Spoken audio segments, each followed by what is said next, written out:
नमस्कार, जय जगन्नाथ। ओंकार education channel को आपन को स्वागत।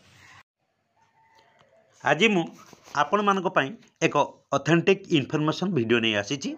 देखंतु स्क्रीन ऊपर लेखा अछि नवेम्बर 11 तारिख 2025 रे समस्त विद्यालय रे पालन हेबो 18तम जातीय शिक्षा दिवस।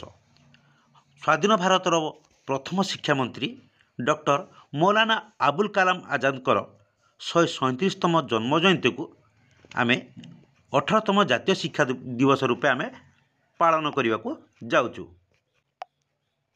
शिक्षा दिवस आसतु जानिबा एही शिक्षा दिवस पालन पई कौन सूचना रही। ओसेपार लेटर नंबर 4147 डेटेड 7/4/2025 अनुसार अनन्या दास को तरफ एक चिठी जारी करा जायतिला। ता सब्जेक्ट थिला 2025-26 रो एकाडेमिक कैलेंडर। आपण माने एही 2025-26 एकाडेमिक कैलेंडर को टिके नजर पकांतु। नवेम्बर 11 तारिख नेशनल एजुकेशन डे पालन पई कार्यसूची जारी करा जायछि। पूर्वरु 2011 मसीह भारत सरकार मानव संबल विभाग तरफ एक चिठी जारी कराइतिला। Office of minister of human research development India new Delhi तरफ से चिठीर नाम थिला प्रधानमंत्री का संदेश। देखिबा से चिठी एबे मो पाखरे अछि। से चिठी को खोली मु आपन को देखौछि।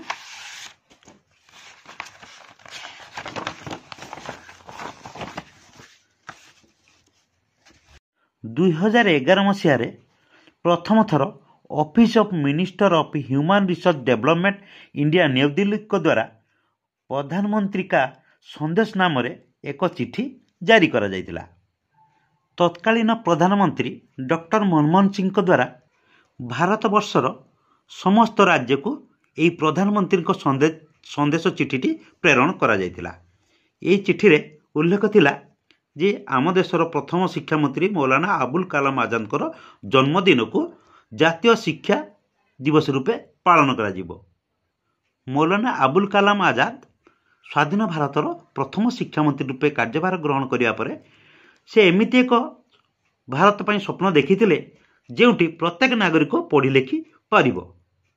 सेथिपई तांकर जन्मदिन पई तांको जन्म दिवस रे आमे ए दिवस को पालन करिया पई प्रत्येक शिक्षा अनुष्ठान यही नवेम्बर 11 तारिख को अपेक्षा करता है। मसीह यही प्रधानमंत्री को संदेश लफाफा सहित आउ एक चिठी असेपा द्वारा आम निकट को आसीथिला।